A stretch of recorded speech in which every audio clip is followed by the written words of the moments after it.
All right, hello and good evening, everyone. My name is Phil Peavy, and I'm the Planning and Environmental Manager for the GDOT Division of Intermodal. I want to start by thanking each of you for taking the time to join us today. Now, this session will focus on the importance of state rail planning and Georgia DOT's 2025 State Rail Plan. We appreciate your interest and involvement. Your input is critical to the 2025 State Rail Plan update, and we look forward to receiving your comments.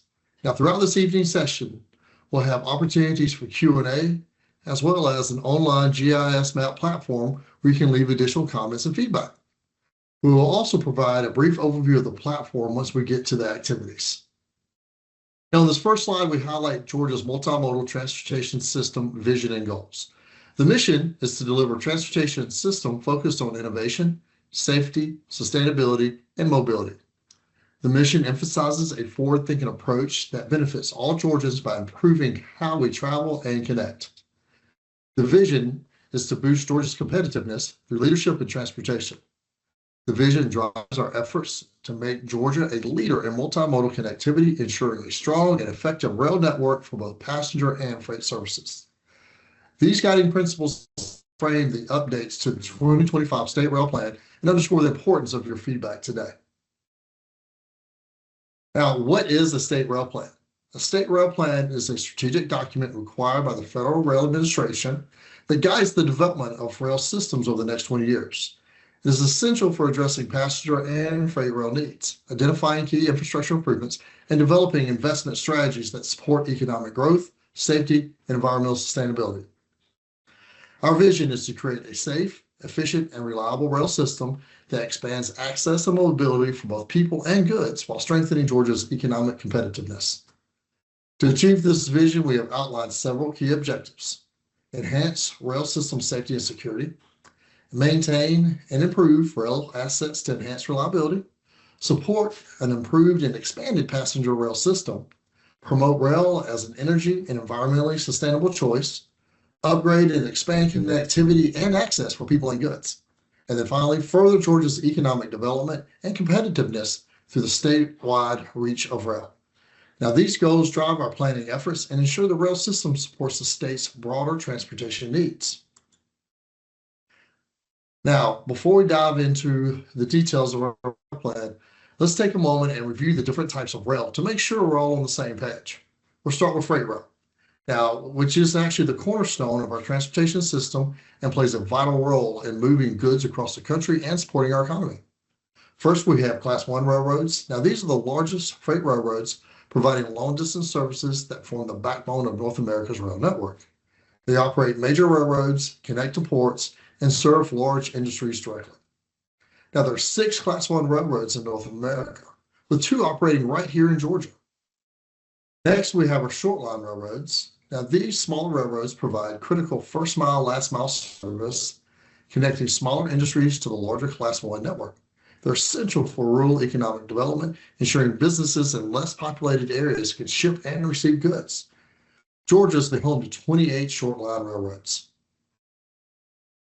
Now, let's move on to passenger rail, which serves people rather than freight and comes in 3 major types. Now, first we have rail transit. Now, this provides all-day frequent service that is the densest or the service to the densest urban areas. It's designated for short trips with stations that are close together. Service is based on headways or the time between trains rather than a fixed schedule. It is regulated and funded by the Federal Transit Administration, and a good example of rail transit is MORA. Next, we have commuter rail. Now, commuter rail connects suburbs to city centers, focusing on daily workers during peak commute times. Stations are close together, but the service is more focused on specific times of day. Like rail transit, it is regulated and funded by the Federal Transit Administration. A good example of this would be Virginia's Rail Express. And then finally, we have long distance and intercity passenger rail. Now, this type connects multiple major cities and serves longer trips. Now, to maintain higher speeds and faster travel times, stations are spaced further apart. And then this one is regulated by the Federal Rail Administration. And a good example of this one would be Amtrak. So now I'm going to turn it over to Kevin Keller with HDR, who's going to give you an overview of the plan. Good evening. I'm Kevin Keller with HDR. We're supporting Georgia DOT with the State Rail Plan updates. And what I want to do is kind of give you a plan overview of what the state rail plan is, what it does, and kind of talk over some of what we've heard through previous stakeholder and public meetings. Next slide. As you can see, Georgia has a very robust rail network, mainly on the freight railroad side, although there are some passenger services in the state as well that Amtrak provides to the public. But in terms of freight railroad network, you can see on the map, it is very robust, mostly covered by two Class 1 freight railroads, that being CSX and Norfolk Southern. But you can also see there's 28 Class 3 or short line railroads operating in the state.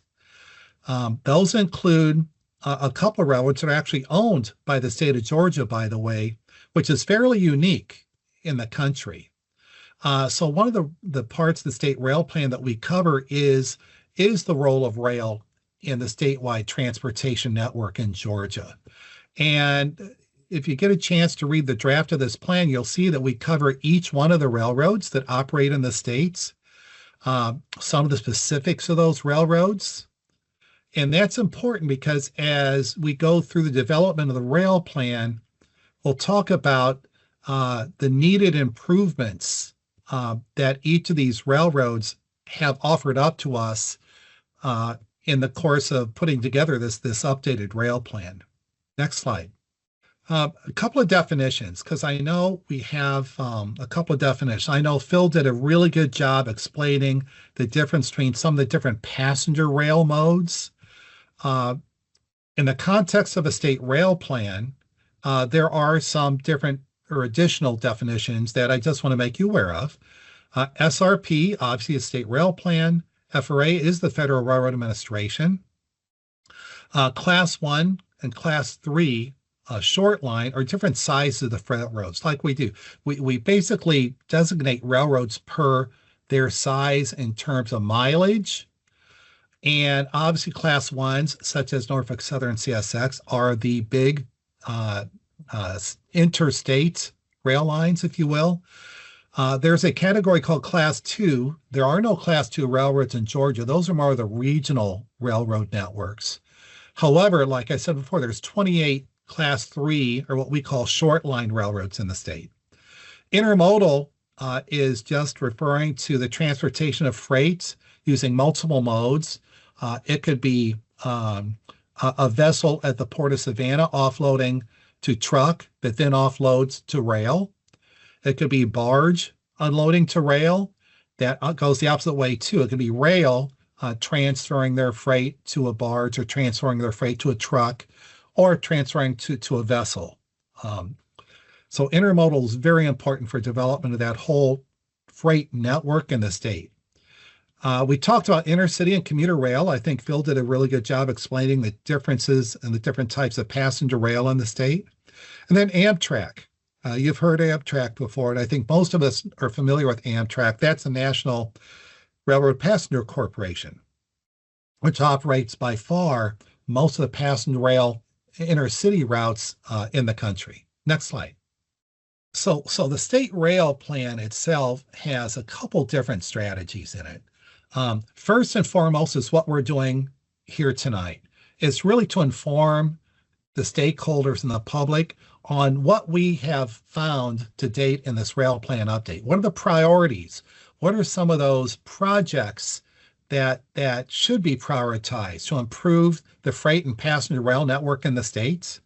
Very important. And we'll keep that first and foremost is this clear and transparent process that we go through with this rail plan update to all of you. Secondly is the evaluation of the actual rail infrastructure in the state. Are there any requirements to improve that rail infrastructure per federal or state regulations? But it's really to identify what projects are out there that, again, the stakeholders have identified that really could enhance or improve the statewide rail system. And again, that's both on the freight side and the passenger side. We want to provide clear communication about what we're doing. Like I said, this is basically transparent. It's a process. We rely on input from you. So we want to take advantages of how much rail uh, supports development, overall economic development in the state, and really highlight rail's role in that, in Georgia's overall transportation network. And lastly, we want to gain insight into the challenges and needs of the rail industry. We can only work on what we're told is needed, right? And we rely on the input from people like you and from the rail operators of the state to tell us that. What are their challenges? What are their needs? That's what we can put directly in this rail plan update to really help address those in the future. Next slide. So let's talk about some of the key findings and updates that we have heard so far from the stakeholders. Next slide. So here's some of the key takeaways that we've heard. We've heard about freight growth. Obviously, freight rail continues to grow and support the movement of goods within the state and in the region. So we will highlight freight growth. Really unique to Georgia, though, is port growth. I think we're all familiar with the economic engine that Georgia Ports Authority has become and how important that is to goods movement, not just in the state, but in the entire southeast of the United States and even on a global basis. Intermodalism, I call it intermodalism, and we defined that term before, at Georgia's ports is incredible for driving economic development. A lot of that is on the rail side. I know some of you are familiar with for example, the Mason Mega Rail facility at the Port of Savannah. That's one of the largest container yards in the United States now. And the throughput's incredible. It's going to continue to grow. Short lines are really important to the state. I showed you before, there's 28 short lines that operate in the state of Georgia. Unlike class ones, the short lines sometimes don't have the physical ability or resources to really improve the network that they own and operate on like they need to. So again, we want to make sure the state can support those short line railroads. For example, pursuit of federal grant programs, right, to help pay for those upgrades and improvements to their infrastructure. And local shipping needs, right? We've heard a lot from shippers across the strait that we've interviewed. They just want to make sure that there's more reliability in the rail service that they're receiving and that rail service is competing with trucking or other modal transportation costs, right? So again, they want a more resilient and sustainable mode of rail shipments. Next slide. We've also heard about bottlenecks. For example, we've heard about the how, why, for example, and why that needs to be rebuilt. Definitely, there's other choke points and bottlenecks in the state that we'll list in the rail plan update. But like I've used this term before, economic development, rail is so important to economic development in the states, especially in certain regions of the states. For example, expanding the Blue Ridge Scenic Railroad to Atlanta for tourism. Obviously, if you can connect to Atlanta, opens up a whole new side of ridership for that scenic railroad. Relocating the Savannah station on the Amtrak network closer to downtown, again, for improved passenger access. And, I've talked a lot about short lines and how this update for the rail plan can really help them identify the needs that they have. But it's the same on class one railroads, right? So we don't ignore their needs either. Those will also be listed in the plan. We've gotten a whole lot of other feedback, enhancing the rail access for tribal grounds, tribal areas, looking at Amtrak delays and their potential impacts on passenger rail service plans in the states, integrating that passenger rail service with federal emergency response, right? Especially for evacuation trains in the course of hurricane events or other severe weather events, right? Rail makes a terrific emergency evacuation routing method. So a lot of feedback that we've heard on these areas. Next slide. So now what I want to do is turn this over to Stefano, who's going to talk to about freight rail improvements that might be needed in the state, an overall view of how freight rail operates in the state of Georgia. We'll also have a section on passenger rail, just to tie it into both sections of the rail plan. And then the rail plan basically comes up with what's called a needs and improvement section. And that section of the rail plan lists the improvements that we've identified so far, again, based on stakeholder outreach.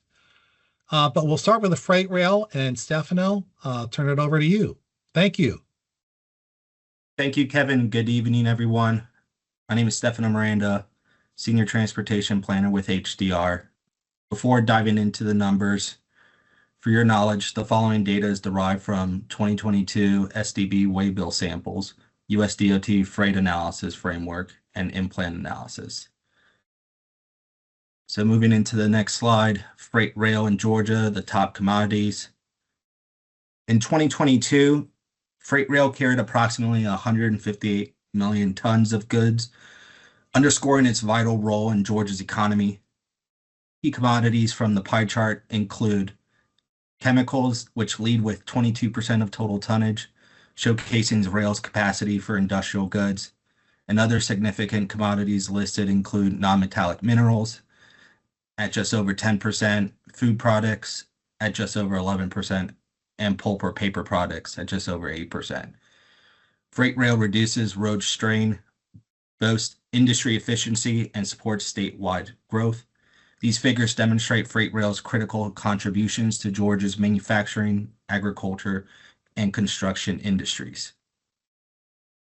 Now moving to the next slide on employment impacts. Freight rail in Georgia is not just about moving goods. It also drives employment across the state. This slide highlights the 2022 economic impact of freight rail analyzed using in-plan multipliers with data from freight shipments. Overall, it supports about 12,400 jobs statewide. Of those, about 3,300 are direct jobs, which provide stable opportunities, and about 9,000 additional jobs include indirect roles in industries like machinery and local economies. Once again, highlighting that freight rail is a critical driver of the state's economy, and specifically in job creation and stability in Georgia. Now diving further into the numbers here, commodity flows in Georgia. This slide highlights how Georgia's freight rail network plays a crucial role in the movement of goods, both within the state and across the region. Georgia is a key hub with 46% of commodity flows passing through the state. And if we break it down even further, 26% of flows are imports, roughly 43,000 tons, and 21% are exports, roughly 36,000 tons. Interstate shipments total at over 11,000 tons. These flows underline Georgia's role in connecting local, interstate, and international markets. Strategic investments are essential to handle future growth and sustain Georgia's role in supply chain. Now looking at the intermodal freight movement, Georgia's freight rail connects seamlessly with ports, boasting intermodal efficiency. In 2022, 56% of inbound and 52% of outbound freight were intermodal, emphasizing rail's efficiencies. Key infrastructure includes the Mason Mega Rail Terminal at Savannah and intermodal terminals like Whittaker and Fairburn. Georgia's rail connectivity enables seamless freight movement across the region, supporting domestic and global trade and highlighting its importance to the national supply chain.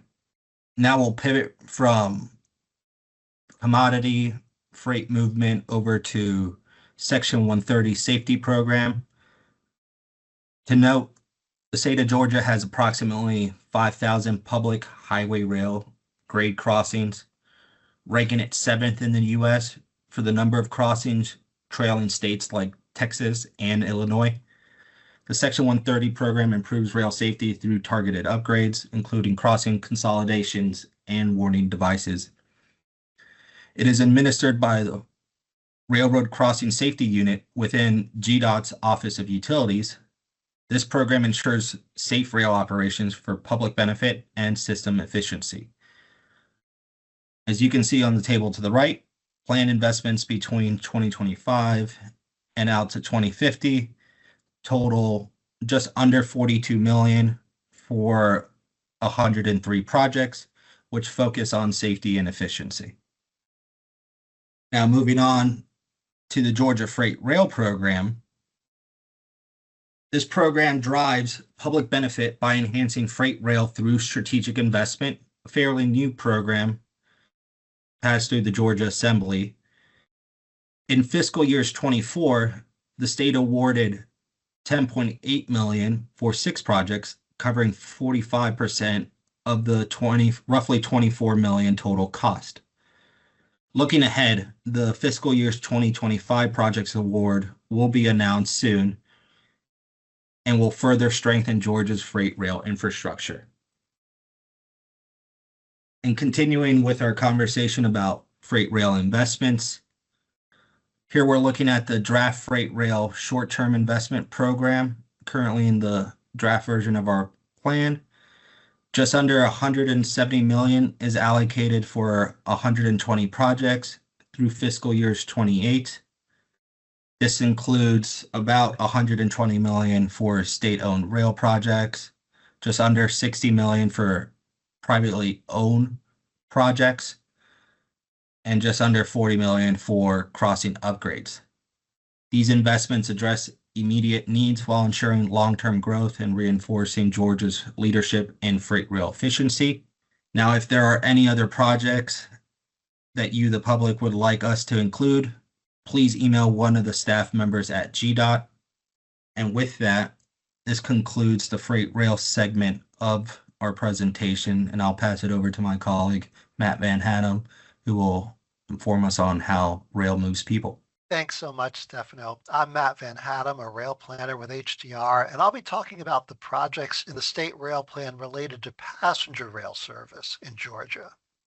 So where does GDOT fit into passenger rail? Well, it's the division of intermodal that really takes the lead in exploring and pursuing the opportunities that are available to expand passenger rail service in Georgia. The division conducts studies, and the rail plan spotlights the work that the division is doing right now, as well as some of the key decisions that have come out of previous planning efforts that GDOT has undertaken. The state also engages communities to identify the potential needs and markets for passenger rail, and it works with stakeholders to consider what might be possible looking through the lenses of funding availability, legislation, real estate and right-of-way, freight rail needs and requirements, and other considerations. The rail plan also looks at who is using passenger rail in Georgia. And one of the things we did was look at Amtrak ridership by station. And what we found is that people in Georgia are using passenger trains again.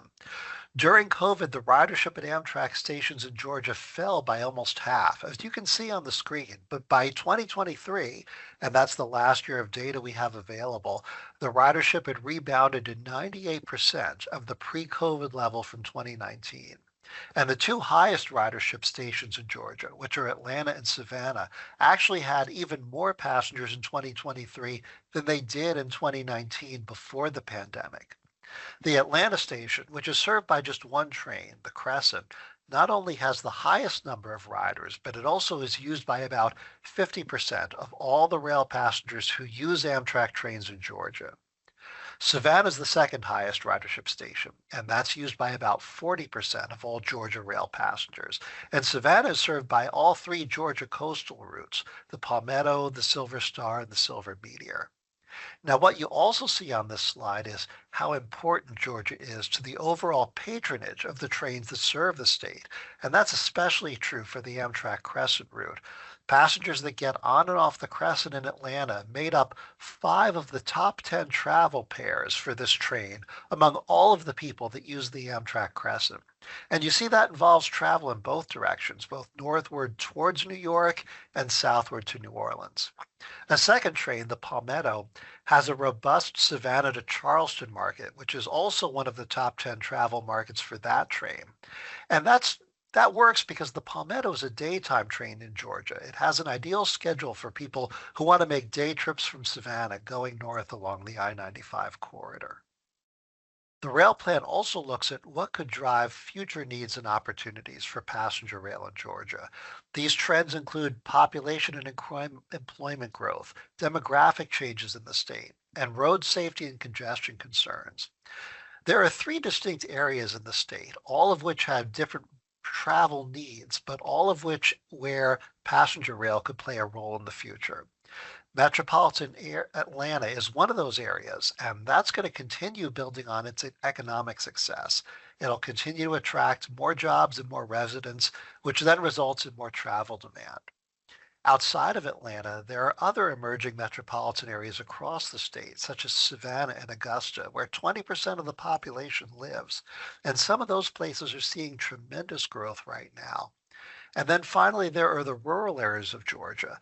They contain 1/5 the state's population, but they actually have 1/3 of all state residents that are 65 years and older.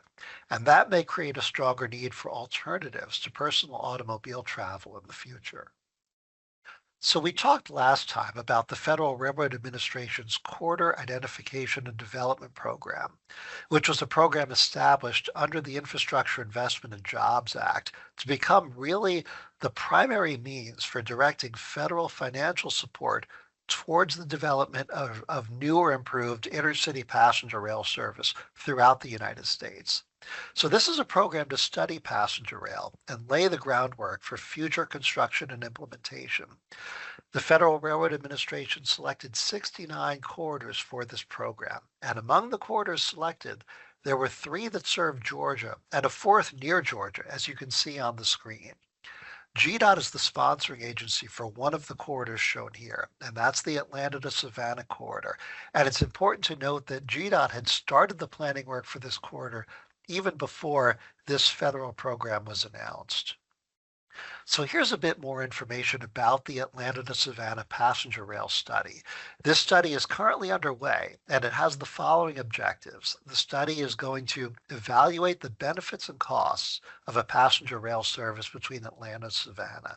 It will also focus on financially feasible and practical solutions to implementing a passenger rail service. And finally, it will identify and narrow the range of service alternatives across the wide study area. And as you can see, this study area, it's shaded in green on the slide, is vast. It covers about 15,000 square miles, spanning approximately 51 different counties. And within this region, there are 27 different urbanized areas. So for this study, GDOT plans to follow the data and will evaluate several possible route alternatives between the 2 endpoint cities, which is why you see the arrows going in different directions between Atlanta and Savannah. GDOT is going to look at several specific alignments, and that will include alignments that utilize current Class 1 rail lines, alignments that piece together short lines and less utilized Class 1 corridors, alignments that are greenfield corridors, and combinations of all 3. As we mentioned, the Atlanta to Savannah passenger rail study is going on right now, and it's going to include upcoming opportunities for public comment specifically for that study during separate meetings that GDOT's going to schedule. So this slide shows you the project schedule for the study. You can see that the public outreach efforts are expected to begin early in 2025. And a significant amount of time also will be spent collecting data and analyzing data. Again, GDOT plans to follow that data in its selection of a route alignment and option, or its various options that are supported by the data. The study as a whole is expected to be completed sometime near the end of 2027. And there's also a GDOT webpage for this study that you can access to get more details. One last thing I want to mention, the schedule and the current funding only takes this project through step 2 of the Corridor ID program, which is the completion of the study, the completion of the service development plan. There has not been any funding identified for step 3 of the Corridor ID program, which would include future activities like environmental evaluations and design work. And no funding has been identified yet for construction or operation of the service either. So at this point, this study is just that, a study. But as Kevin mentioned earlier, this rail plan presentation is also intended to solicit feedback from you. And that includes comments you may have about the freight and passenger rail projects that we've presented so far. We'd also like to hear about any other ideas you have and would like to see explored. And that takes us to our next slide. So now we'd like to invite you to participate in shaping the Georgia Rail Plan by contributing your insights through our online comment map that'll be open until January 31st. For this activity, we're asking you to review the current Georgia Rail network and planned projects to ensure that the plan is capturing all the latest updates through the provided, which will drop into the chat, as well as you can also use your phone to scan the QR code. Also, just as a reminder, you can always email questions directly to railprogram@dot.ga.gov. So before I link over to show you all the live map, I just wanted to go through a couple things quickly. So like we said, for this activity, we want you to review the current rail network as well as the planned projects to ensure the plan is capturing those updates. The goal of the map is really to review and identify any projects that are underway that may not be represented, any bottlenecks that should be considered, as well as any needed freight/passenger rail improvements and any economic development opportunities that should be taken into account. So in order to navigate the map, I'm going to link right over to GDOT's website. You scroll down on this site, you'll be able to see a quick disclaimer. Just go ahead and launch the app. And then from there, you can click add your comment. You also see a guide how to add the comments to, if you always want to go back to that. Click add your comment. Click an icon and you can scroll anywhere on the map and just drop it down. When you select the comment type, it'll change the icon into one of the ones I just mentioned. And you can also see other comments that have been left throughout the map. So you can see some of the feedback that we've already started to receive on the comment map itself.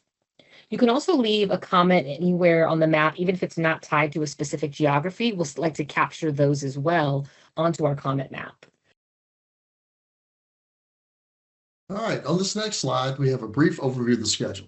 Now, the schedule includes 6 rail chapters, draft and final rail plan due dates, and stakeholder engagement activities. As you can see from the schedule, we are in the final stages of the study. Now, we will leave the public comment map up until the end of January to continue gathering feedback. This will allow everyone to take their time reviewing the current Georgia Rail network and provide further insights. Now, if you know of others who would like to contribute, we encourage you to share the map with them. In addition to the map, we will also be posting a recording of today's session online, along with the instructions on how to leave comments on the website. Now, this will make it easier for anyone who couldn't attend today to stay engaged and offer their thoughts. Now, we appreciate your time today, and we encourage you to stay involved by visiting the map and sharing it with your networks. All right, I just want to again thank you for attending the Stakeholder Workshop and sharing your input. It will help shape the Georgia's 2025 State Rail Plan. If you have any comments, the online map will be available and open on the website until January 31st. Or you can email any questions or comments to railprogram@dot.ga.gov, as it's listed on this slide. Now, we look forward to your continued involvement and input. Again, thank you for your participation today, and feel free to reach out if you have any additional questions or comments.